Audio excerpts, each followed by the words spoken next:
Other than skin cancer, breast cancer is the most common cancer among American women, and testing can literally save your life.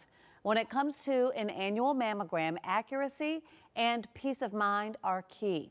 Mammograms are the first line of defense to detect breast cancer early. Our Intisar Faulkner joining us tonight to explain more. That's right, and just like most cancers, early detection is key. Mammograms can detect cancer before it is big enough to feel or even cause any symptoms. And I'm so happy to be joined by Dr. Myron Barwick with Lexington Medical Center to discuss just how vital these screenings are. Doctor, thank you so much for chatting with me. Thank you for having me. It's a pleasure to be here. So first and foremost, doctor, just share with us, what are some symptoms of breast cancer? Well, a lot of times breast cancers are not even symptomatic at all, and patients don't know that they have them, and they're found on screening mammograms, which is usually the best way to find these. But patients can have a mass in the breast or a lump. They can have a change in the breast size or distortion of the skin. They can have redness of the skin or even a nipple discharge. But we like to find breast cancers on screening mammograms most commonly, but those are some of the symptoms we see. And when we're talking about the risk factors of breast cancer, talk about that. Breast cancer is multifactorial. There are a lot of different risk factors, and you don't have to have any of the risk factors to necessarily have a breast cancer. But the most common risk factors are being a female and also aging.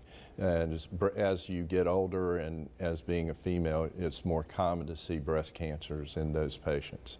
Other risk factors can be familial or genetic. Genetic risk factors only account for about 10% of all breast cancers. So 90% of the breast cancers are not related to any genetic predisposition at all. Having a period before the age of 12 or having a menopause after the age of 55 are also risk factors. Talking about lowering your risk for breast cancer, Dr. Barwick, are there things that women can do? Yes, there are.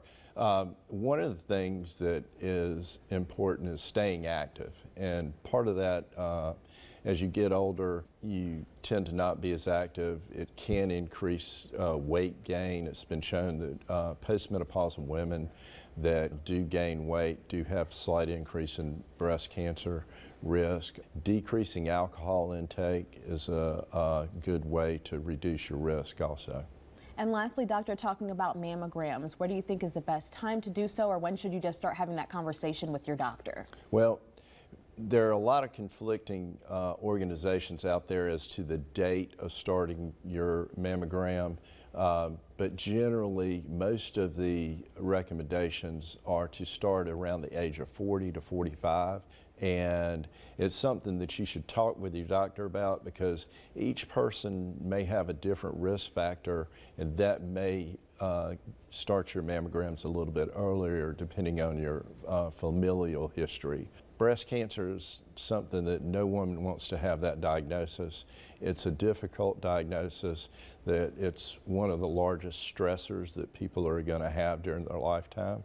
And so when you have a breast cancer, if we can deal with it when it's in the early stages, we have a very good chance of curing that and not having that affect your longevity at all.